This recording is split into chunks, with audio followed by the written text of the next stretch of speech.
9:31, we're past the hour of start. Can you keep it down a little bit over here to my left? You know, that's not Narendra, it's the other two guys. But so I'd like to call the meeting to order. Members of the public are advised that our meetings are webcast live by the City of Hamilton, temporarily archived on the city's website. Other individuals and the media may also audibly or visibly be recording the meeting. All electronic devices are to be switched to a non-audible function during the meeting. Madam Clerk, any changes to the agenda? No, Mr. Chair, there are no changes to the agenda. However, please note that I received an added presentation for item 8.1, a delegation from Jamie Stuckless, Share the Road Cycling Coalition, which is before you. Perfect, thank you. Can I have a motion to approve the agenda? Pearson and Vanderbeek, all in favor?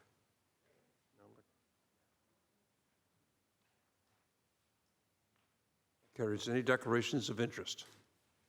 Seeing none, approval of the minutes of the previous meeting. I need a mover and a seconder to approve the minutes of August the 14th. Moved by Smaruta, second by Danko. All in favor?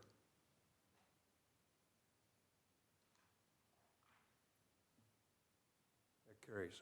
Consent items. Are there any questions respecting 7.1? Moved by Pearson, seconded by Nan. All in favor?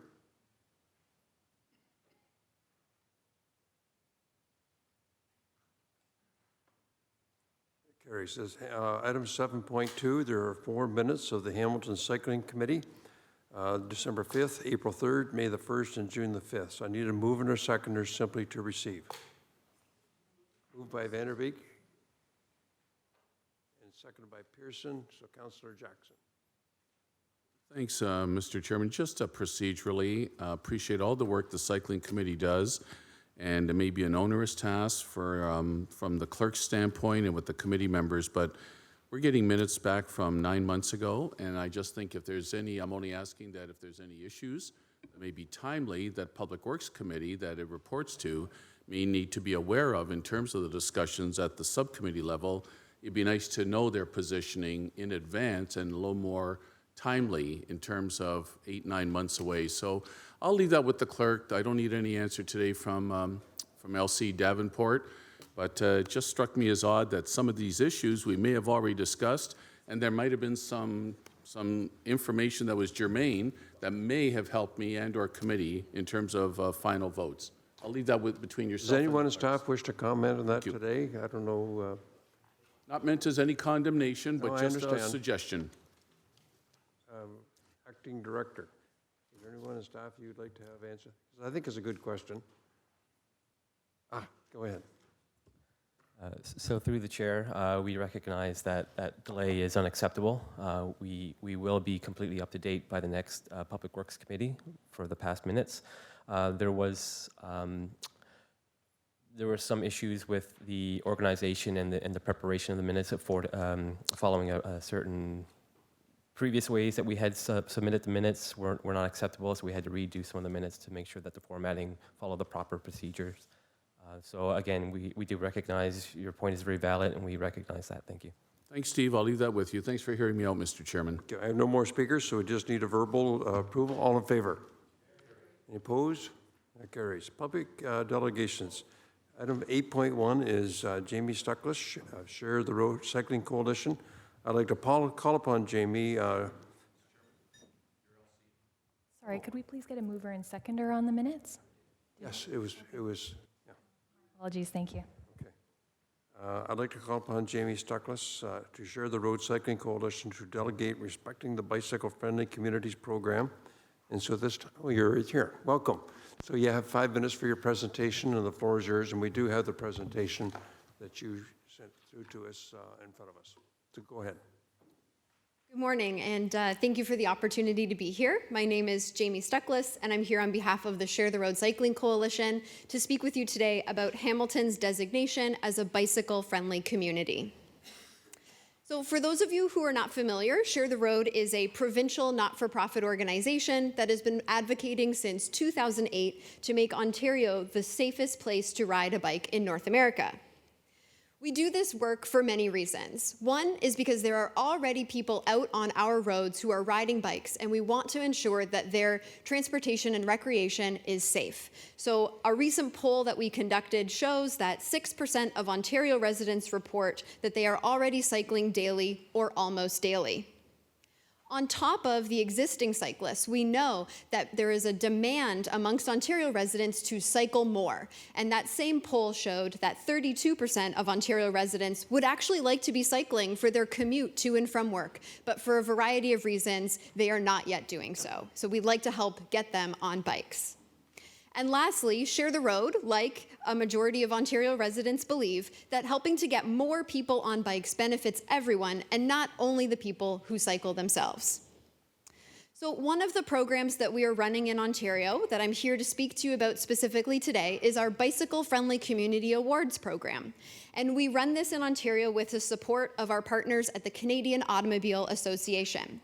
At present, we have 44 municipalities in Ontario that have been recognized with a Bicycle Friendly Community Award, and we've received applications from almost 100 municipalities.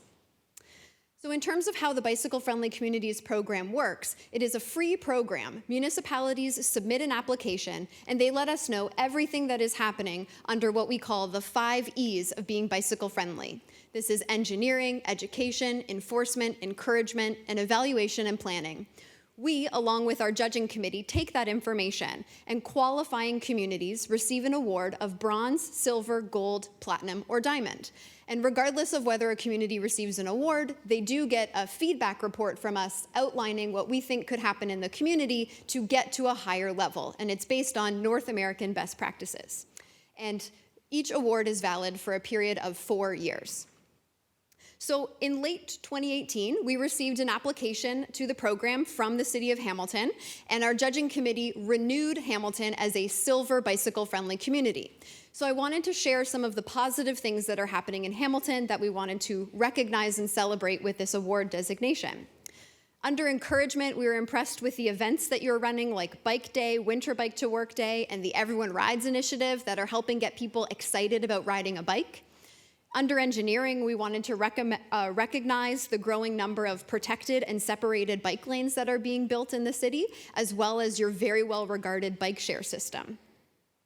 Under enforcement, Hamilton is a community that is using the funds from the red light cameras to fund actions under Vision Zero, which includes cycling safety. And we also wanted to celebrate some of the in-school cycling education courses that you're running in partnership with New Hope Bikes. And lastly, under evaluation and planning, we wanted to recognize that you do have a cycling master plan and that you have dedicated staff responsible for implementing that plan. So Hamilton has received the Silver Award and been renewed this year, and I, hopefully like you, would like to see Hamilton move up to a gold or maybe even eventually a platinum or diamond community. And we have submitted a 7-page feedback report to staff. Obviously, I can't go over the full 7 pages of that in my 5-minute presentation, but what I wanted to do is pull out a few really key items to share with the committee for your consideration today of moving forward with cycling.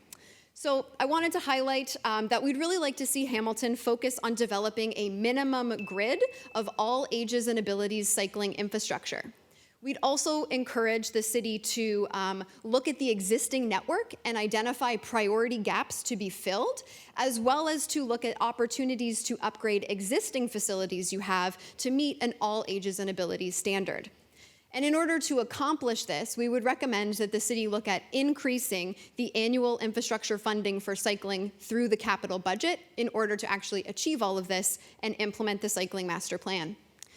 Moving on from infrastructure, there are some great examples across Ontario, in Ottawa and Guelph, of police forces that are using a radar device on their bike to enforce and educate the public about the 1 meter safe passing law that could be replicated here.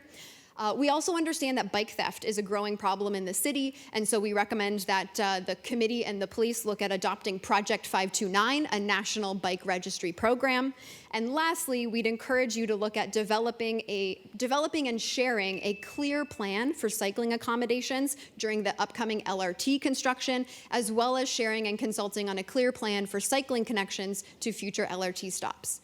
So thank you very much for your time, and if you have them, I look forward to answering your questions. Thank you, Jamie. We have one request for speaker, Councillor Danko. Thank you, Mr. Chair. Just thank you for the presentation. It's really great to get some positive feedback on some of the things that we've been doing well in this community when it comes to cycling. And it's quite interesting, 32% of Ontarians would like to cycle if the infrastructure is there and if it was, you know, working towards those cycling-friendly initiatives. It's interesting in the next steps and inspiration, the slide that you have there, that a lot of times we hear about funding for cycling infrastructure as a pressure, but that's just one point of some of the next steps that we need to work towards. So it's really interesting. It's really good information for this committee to have, that it's not just funding. There's a whole range of things that we're working towards, as not necessarily contingent on just putting more money into it. You have a comment on that? I know I'm supposed to ask you a question, so please go ahead. Thank you for the question, and through you, Mr. Chair. You're absolutely correct. The program, we outlined the 5 E's of being bicycle friendly. Engineering is certainly the most important one, and we weight it much more heavily than we weight, the other E's of education and enforcement and encouragement. But we also recognize, looking at, North American and international best practices, it's so important that we build those safe and accessible infrastructure connections. But then you also have to look to, how are we educating all road users about what this new piece of infrastructure is? How are we encouraging people and getting them excited about the idea of maybe taking their bike out of the garage and using that new bike lane, as well as, the continued planning. So infrastructure is absolutely key, and you're not going to get anywhere without it, but there's a lot of, fun and important stuff that can be done as well by this committee, by council, in partnership with the Cycling Advisory Committee and groups like Share the Road and Cycle Hamilton. Great, thank you. Just leave your microphone on, because I'm going to just hand the chair to you for 1 second. You say we're silver for the second year. How many diamond and gold are there in the province? That's an excellent question. So of the 44 municipalities that have been recognized, most of the communities are at the bronze level. Hamilton is one of 7 communities that is a silver, and we have 3 gold communities. Ottawa was the first in 2013, and they were recently renewed as a gold 2 years ago, and Waterloo and Toronto are also golds. At present, we do not have a platinum or diamond community in Ontario. No one has yet reached that space. So there's still an opportunity for Hamilton to be the first to platinum or diamond. But to be one of 7, that's a good accomplishment too for a population of $550,000. So I appreciate that information. I'll take the chair back, and Councillor Jackson. Thanks, Mr. Chairman. Nice to meet you, and thanks, Jamie, for your presentation. Jamie, being a member of the police board, it bothers me your second to bottom bullet point there. And unless I've been asleep at the switch, I haven't heard from our staff who oversees the cycling master plan of this epidemic of bike theft that's going on in our community. So, okay, I just said in case I've been asleep at the switch, I apologize. So I don't recall staff bringing a report forward. And if I missed it, Daryl and Peter and Steve, I apologize. But Jamie, since you introduced it, could you tell me, please, the kind of data, Mr. Chairman, through you, that you may have? Because I'd like to, Alicia, at the appropriate time, refer that point to the Police Services Board so I could follow up with that, and Chief Gert as well. So, Jamie, could you elaborate, please, on what you know for my edification, please? Yes, thank you for the question, and through you, Mr. Chair. I would defer to staff for any specific statistics about bike theft. Oftentimes it is something that is not incredibly well tracked. I think that this is something that is a growing concern in Hamilton and in many municipalities across Ontario. I know that there is this is anecdotal, there's a very active Reddit group that is talking about bike theft, a new Facebook group in Hamilton that is actually mapping instances of bike theft that I believe are self-reported. So it's something that I think the community is really feeling, and I would defer to staff if there have been any official reports or studies of that. Just because we are talking about it, Project 529 is something that is fairly new. It's an international bike registry database. What we know about bike theft is that often within hours of a theft taking place, that bicycle leaves the community in which it was stolen. So having a localized registry can be very detrimental if the bike is leaving, for example, the city of Hamilton. So what Project 529 has done is launched this North American-wide registry that people can register their bikes. It is free. There is an opportunity, with the police and with the committee to get a branded registry and do a little bit more outreach, with a little bit of budget. But it's just an opportunity for people to be able to register their bike, and it gives police access to a broader network to help find bicycles. And I believe Vancouver is one of the longest running programs, and they've actually reported a 30% decrease in bike theft since implementing Project 529. So Thank you, hope that Jamie. answers your question. Listen, I want to arrest this problem and reduce and mitigate. I think it's just disgusting and deplorable that anybody would steal someone's bicycle. I mean, it's such a basic mode of transportation, and we're not talking about a car or a larger vehicle here, but to steal someone's bicycle or part of the SOBI system we have is just, for me, disgusting and unacceptable. So, Mr. Chairman, after her presentation, would you allow me to follow up with staff and in this public forum to ask either Mr. Malloy, Mr. Bender, or Mr. Topolovic if they've had discussions with police? Would you allow me that later, please? Absolutely. I'll come back to you once we receive the delegation. Okay. Thanks, Jamie. Appreciate the insight. Thank you. Councillor Pearson. Sorry, thank you. Thank you, Mr. Chairman. Thank you, Jamie, for the information. And a number of my questions have been asked, but I just want to ask, and just touching on the bike thefts, I can imagine the value of bicycles today. It's pretty easy to steal one and just strip it like they do cars, and the parts are usable on other bikes. So it's unfortunate, but I do remember growing up having a license on the back of my bicycle. So I do want to ask, so the enforcement of the 1 meter passing law, how does that work, and the radar? Could you explain that, please? Thanks for the question, and through you, Mr. Chair. Ottawa was, I believe, the first community to do this. A couple of years ago, the province of Ontario implemented a 1 meter safe passing law where people driving cars need to leave at least 1 meter of space when passing someone riding a bike. And a big question was, well, how are we going to know what a meter is, and how are we going to enforce this? So Ottawa police were the first to bring this radar device that they put on the bicycle of a plainclothes officer who then rides around, and the radar actually measures the exact distance between the bicycle and a passing car. And what they did to start was do it as an education program. So, a series of officers out reporting ahead to the officer, and then, people who were pulled over were given information about the importance of the 1 meter safe passing law.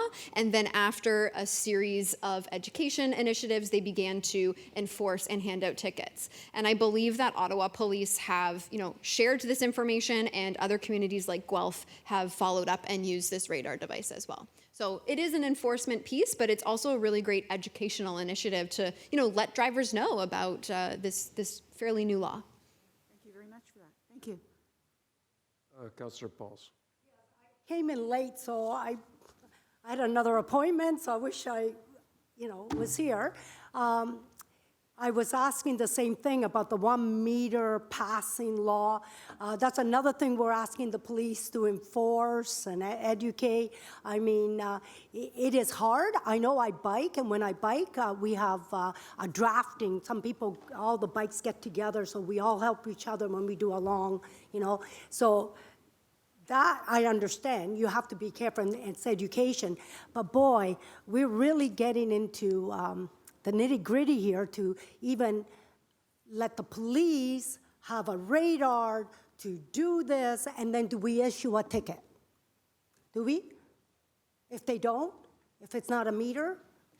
Through you, Mr. Chair. What happened in Ottawa was, I believe the first year was entirely educational. Right. We're not handing out tickets, but it is, there is a penalty under the Highway Traffic Act, so police can hand out tickets to this if they want. But in other communities like Ottawa, they started with education. Okay, and a meter, what's a meter? Like 3 feet.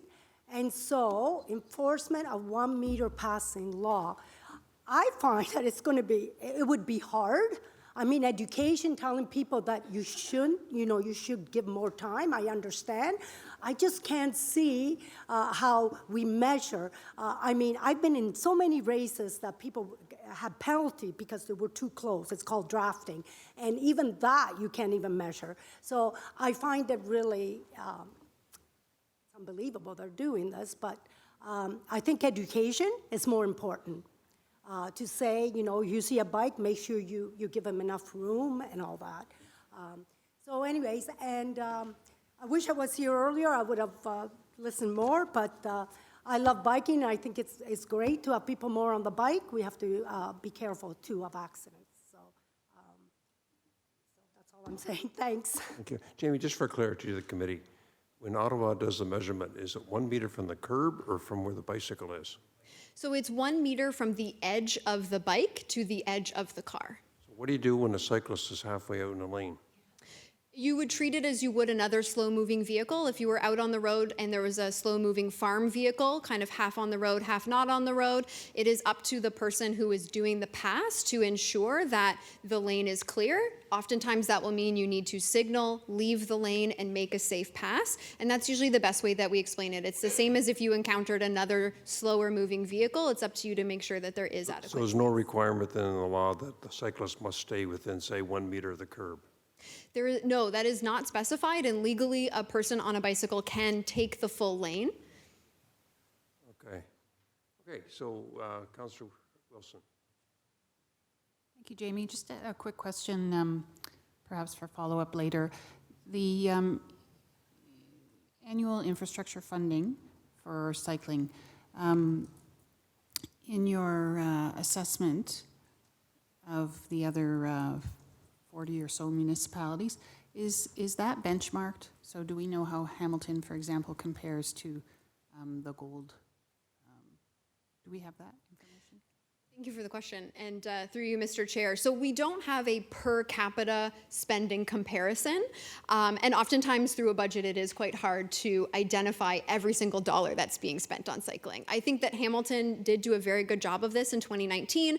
I believe based on a motion by Councillor Danko, the city staff did release a report outlining all of the cycling spending for 2019, and it came to about $6 million, or $6.5 million, which is a really good spend. The only thing I would caution is to look at where that money is coming from. Of that 6.5 million, almost 4 million of that was coming from a one-time provincial grant that has since been canceled. Another 1.3 was coming from unspent funds from previous year's budgets. So right now, I think, the capital investment is 1.4 million in Hamilton. I think the best way to evaluate is to look at what we ourselves in Hamilton have recommended. I believe at one point the figure in the cycling master plan was 2.5 million as an annual capital budget. So, we had 6.5 million this year. I think there's a lot of really amazing initiatives taking place because of that. Looking forward to 2020, we won't have that extra money from the province. So how are we making sure that the capital infrastructure investment is 2.5 million? For comparison, the annual infrastructure funding that was identified by Bike Ottawa, an advocacy group in Ottawa, they found about $4 million worth of funding in the capital budget for Ottawa. So in terms of a comparison, it's about double what our ideal capital investment would be here in Hamilton. Thank you, Mr. Chairman. I just have one additional question, Jamie, that just came to me. The first bullet point, the recommended next step, focus on developing a minimum grid of all ages and abilities cycling infrastructure. And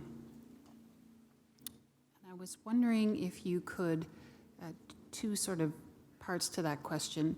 Do we have a sense in Hamilton of who is cycling at present in the city, either generally or in our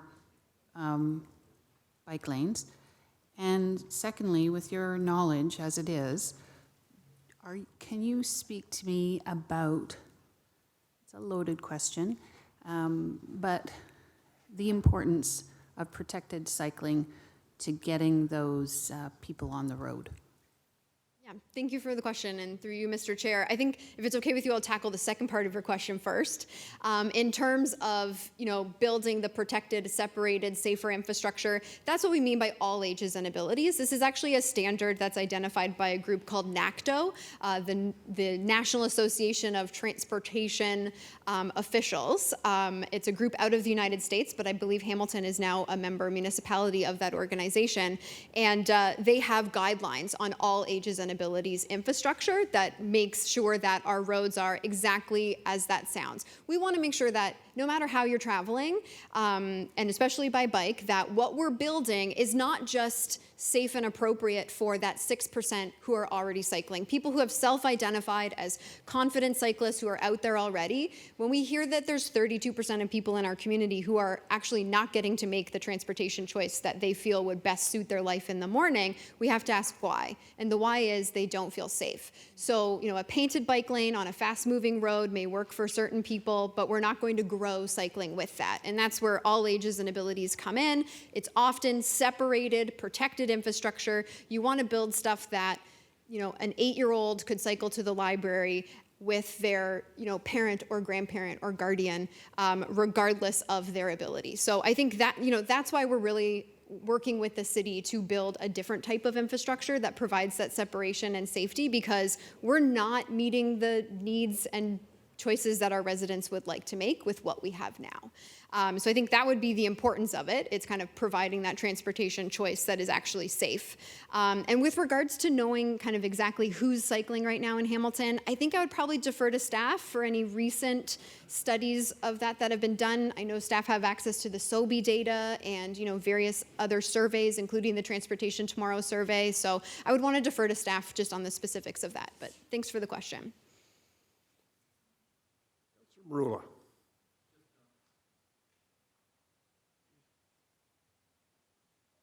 right then. Thank you, Mr. Chairman. Just quickly, on 2 items. The first being, full disclosure, I ride to the gym every day, so I'm cycling about 15 kilometers a day, but I use the rail trail for the most part of that. The only time I do feel unsafe is when I get onto Upper Ottawa from Limeridge to Stonechurch, and Councillor Jackson has agreed to assess that. And my point to you is, I think the danger surrounding cycling has nothing to do with the cycling itself, but everything to do with the vehicular traffic. And people not, I don't think, visually looking for you. I think what happens is that people are so accustomed to looking for buses, trucks, cars. And I tell you, I wear a safety jacket. It's very fluorescent. I have a light flashing on the back of my head. I have a 3,000 luminaire light on my handlebars. I literally look like a UFO going up the escarpment, and people still don't see me. I find it flabbergasting, and those that do see me will try to get frustrated and pass quickly because they find me annoying because I'm not traveling at 50 kilometers an hour. Having said that, everything of what you're saying is true, but I think you're absolutely correct in the separated, protected lanes, and that 1 meter law needs to be enforced. More importantly, though, if they're on those bikes and if our police services actually takes that on, what they should be also doing is looking for people with their handheld devices. 40%, I guarantee you, I've done the count, 40% of people are still using their handheld devices, and you have a great visual from a bike to see it. So if we can incorporate the 2 initiatives together from a policing perspective, that would go a long way in making the streets a lot safer.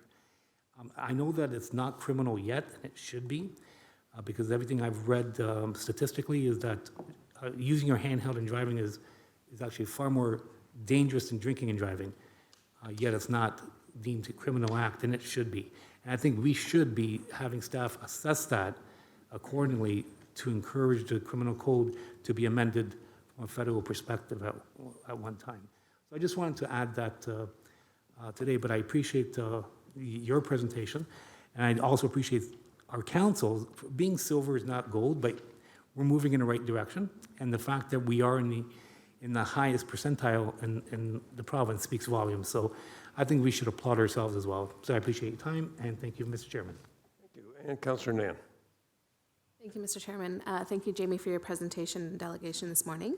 I was wondering if you could speak a little bit to bullet 1 and 2. I appreciate that you submitted a 7-page report to our staff, and you've got one slide here that kind of outlines it.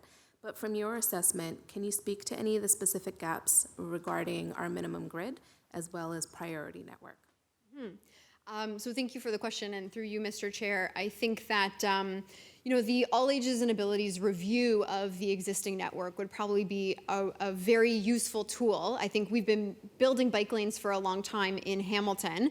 And, the standard has really changed in recent years. For a long time, building a painted bike lane was enough, and that was seen as progress. And now that we see more demand and more people wanting to cycle, we need to not only build new infrastructure that meets that standard, but going back and looking at what the gaps are, both in terms of where infrastructure is not, as well as infrastructure that could be upgraded. So I think in Hamilton and in any community in Ontario right now, to be honest, intersections are the #1 gap. You can build the most beautiful bicycle lane or cycle track along a road, but if we are not also providing for people cycling within the intersection, it creates incredibly dangerous and confusing scenarios for everyone.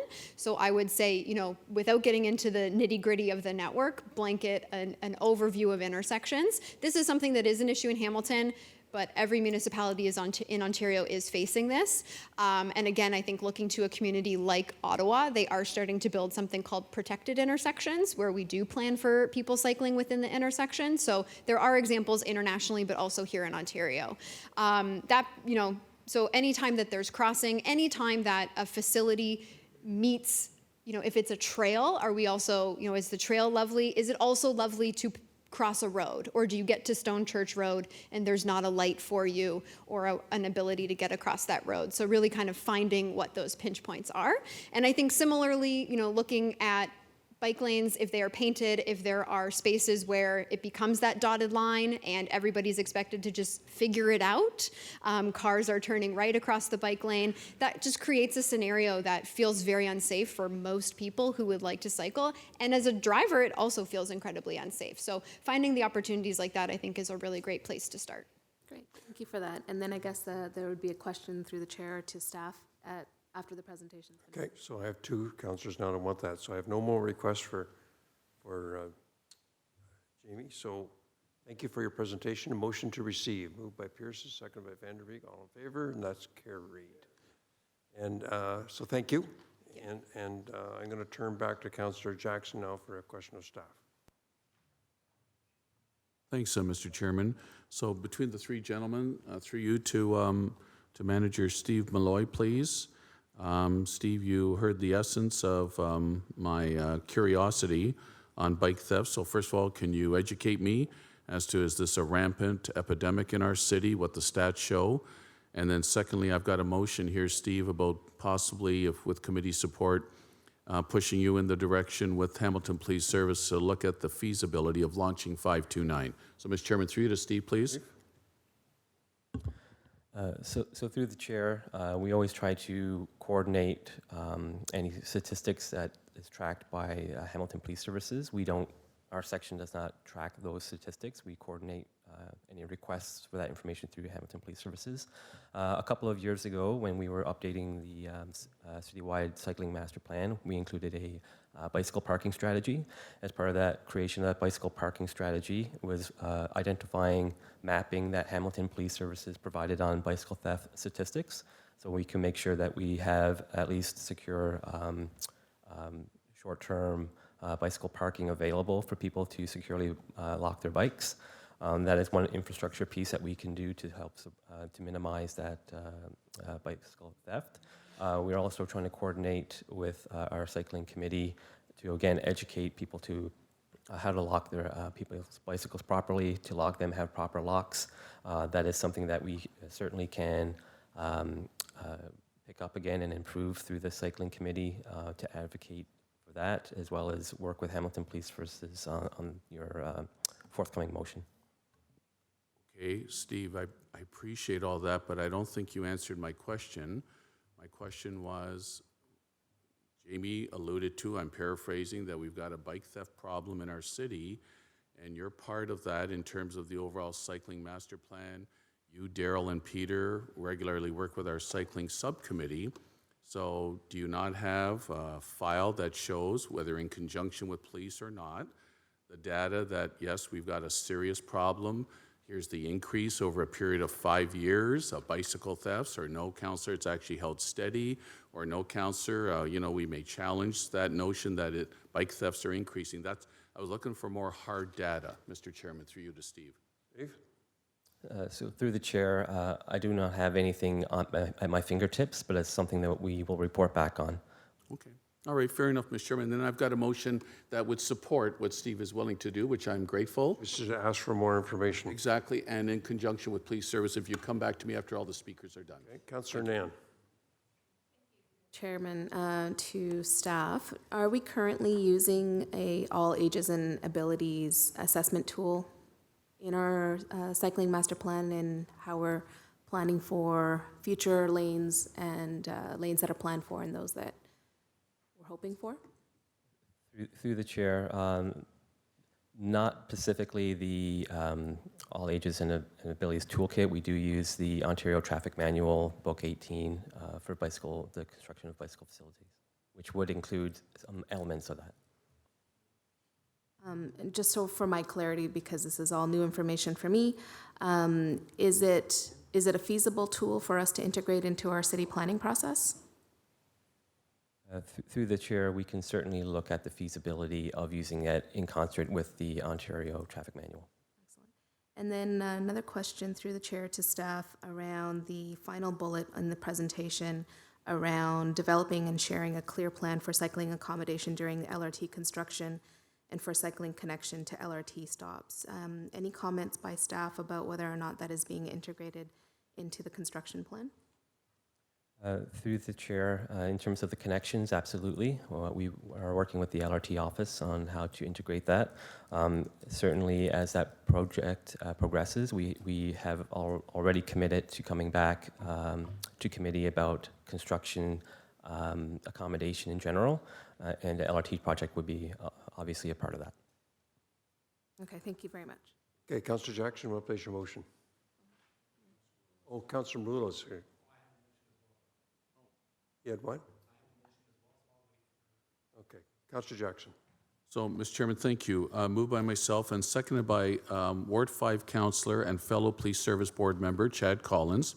Two parts. A, that Public Works Committee ask Hamilton Police Service and the Police Service Board to review the feasibility of launching Project 529 in Hamilton to reduce bike theft in our city.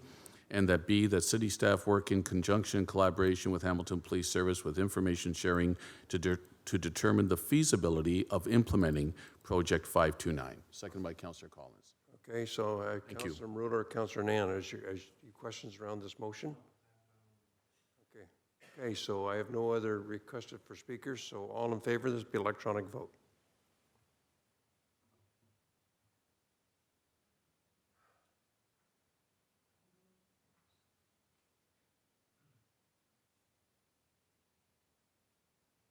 Okay, that carries. Councillor Maroulo, I want to place your motion. Thank you, Mr. Chairman. It's moved by myself, seconded by Councillor Collins. Whereas distracted driving now causes such a hazard on the road, it leads to more deaths than drunk driving in some places. Whereas despite efforts to curtail the dangerous habit, the message still isn't getting through. Therefore, be resolved that the City of Hamilton endorse and ask the Prime Minister to amend the Criminal Code of Canada to include distracted driving as a criminal code offense. Okay, if you're doing this, I can see just on the fly. Should you leave this as a notice of motion so we have an opportunity to take a look at us at our next meeting? I'll leave that as a notice and speak to staff as well, and the police services, but You're leaving it as a notice? I'll leave it as a notice. Okay, thank you. There's no hurry. There's a Councillor lot of Nan. shelf life to it. Thank you. Councillor Nan?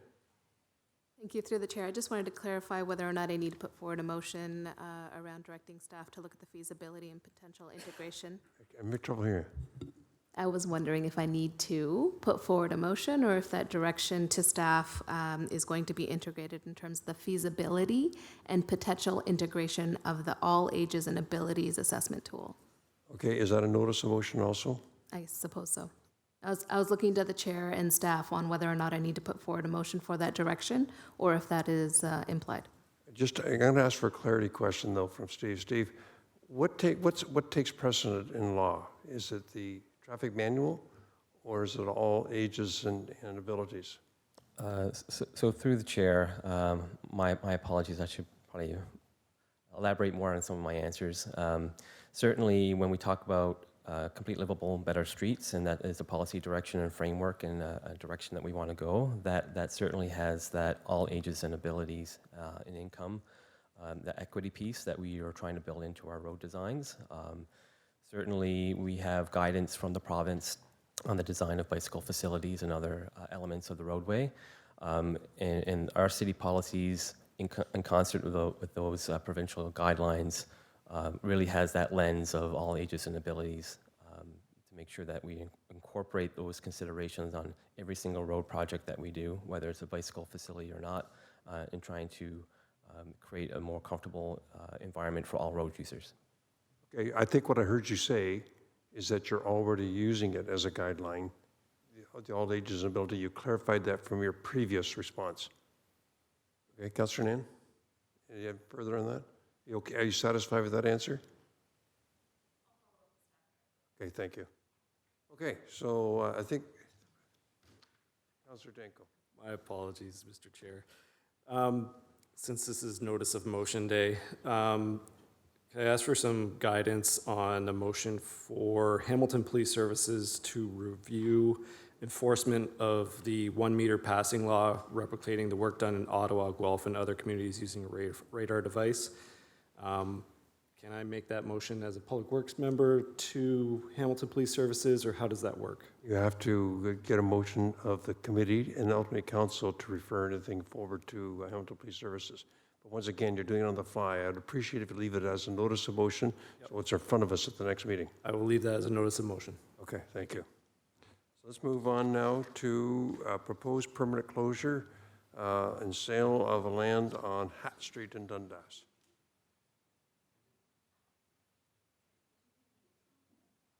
It was a notice of motion. Yeah, both are leaving as a notice of motion today. So as required, this is for, once again, a portion of Hat Street in Dundas, a very small corner. So as required in the city's bylaw number 14204, a public meeting is required. Notice of the public meeting was provided and was posted on the City of Hamilton's website. The notice advised that anyone whose lands are prejudicially affected by may appear before the committee this morning. The clerk has advised that there are no individuals registered to speak to this matter. So are there any other members of the public who wish to come forward to speak to this matter? For a second time, are there any members of the public who wish to come forward to speak to this matter? And for a third and final time, are there any members of the public who wish to come forward to speak to this matter? Seeing none, may I please have a mover and a seconder to close the public meeting? Moved by Vanderbeek, seconded by Pearson. All in favor? Okay. The public meeting is now closed. Are there any questions or discussions from the committee respecting the report? Councillor Vanderbeek. Thank you. No, I don't have any questions. I just wanted to make a comment that there are no prejudicially affected people. This is a corner at 2 municipal roads, and it is a correction to something that happened during the site plan. So I'm completely supportive of it. It will allow this project, that's the construction project that's going on there, to continue in good form. And I'm looking forward to that project being finished too. So I appreciate your support. So are you moving the recommendation? And seconded by Councillor Zdenko. Further discussion on it? Seeing none, all in favor?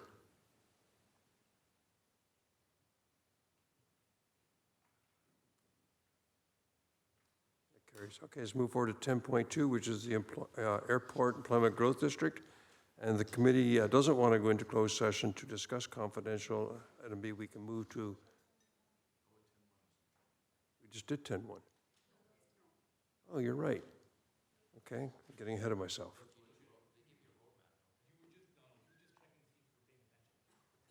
And you weren't. Only one picked up on it. Okay, municipal class environmental assessment and concept design of elevated water storage facility and pumping station for Pressure District 7, which is in wards 9 and 11. Are there any discussions respecting this? If not, mover or seconder. Moved by Councillor Danko, seconded by Councillor Pearson. All in favor?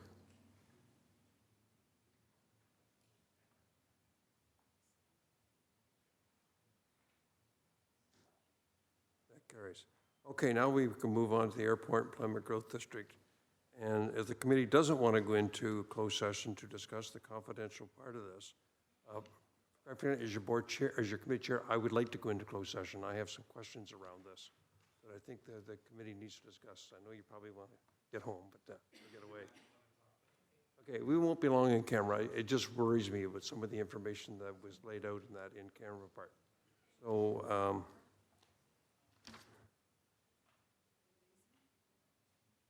sorry? Well, I'm just wondering, do we do that now, or do we finish off the balance of the meeting? I do have a roadmap, and I'm trying to follow it, so go ahead. Through you, Mr. Chair, if I could have a motion to defer the consideration of item 10.2 until after the closed session portion of the meeting, and then a motion to move into closed session. We should go into closed session right now, or finish the balance of the committee, or the open session? There's only the outstanding business list left. Correct, okay, so I need a motion to defer this then until the closed session, and then a motion to go in camera. So do you want them separately? Through you, Mr. Chair, yes, I'd like an e-vote separately on Defer both. this until the in-camera session. Pearson, Vanderbeek, all in favor?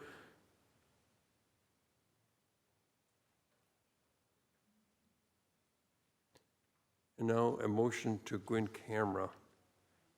Close pursuant to section 8.1, subsection F and K of the city's procedural bylaw 18270, and section 239.2, subsection F and K of the Ontario Municipal Act, as amended, as the subject matter pertains to the receiving advice that is subject to solicitor-client privilege, including communications necessary for that purpose, and a position plan, procedure, criteria, or instructions to be applied to any negotiations carried on or to be carried out on or before the municipality or a local board.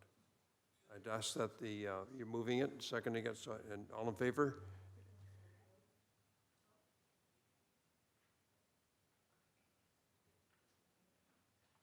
That carries. I would now ask that the public and any staff who are not required to be in the closed session meeting to please exit the chambers, taking all your personal belongings with you. Members of the public will be invited to return to hear any further deliberations upon committee reconvening in open session, as indicated by the removal of the frosting on the window and the elimination of the white noise. The committee will, in the event that they're in closed session for more than 30 minutes, wait up to 5 minutes upon reconvening in open session before proceeding with the meeting to provide members of the public media time to return to the meeting room.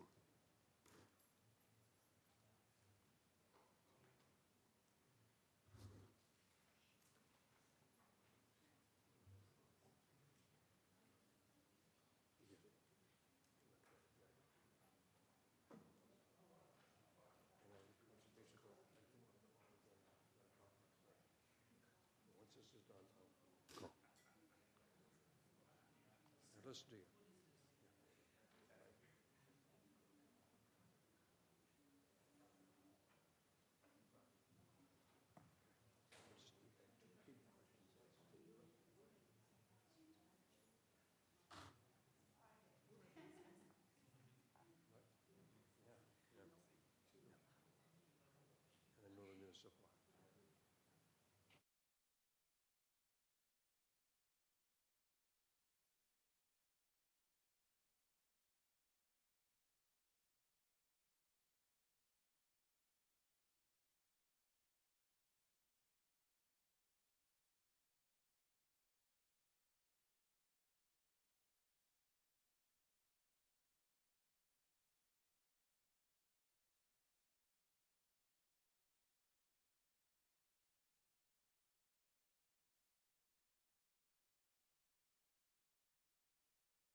Alicia, my watch shows that we were less than half an hour in camera, and do you know that if that's correct?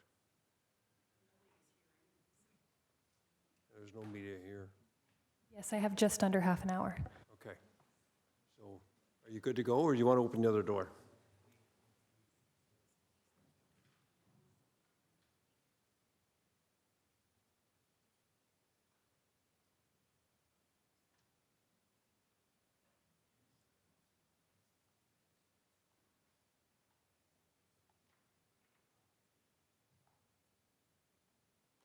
Okay, we're back in open session. We've had in-camera discussions on item 10.2 on legal matters. Is there any other discussions on 10.2? Moved by Pearson, seconded by Vanderbeek. I like the right side of this table a lot today, it seems. All in favor? You're spending a lot of money here. It's electronic vote. That carries. Okay, move on to notices of motions. Are there any notices of motions other than the two that were presented today? And item 13.1 is amendments to the outstanding business list. This is on the, need a motion to, where the new dates, I'm sorry. All moved by Pearson, second by Vanderbeek. All in favor?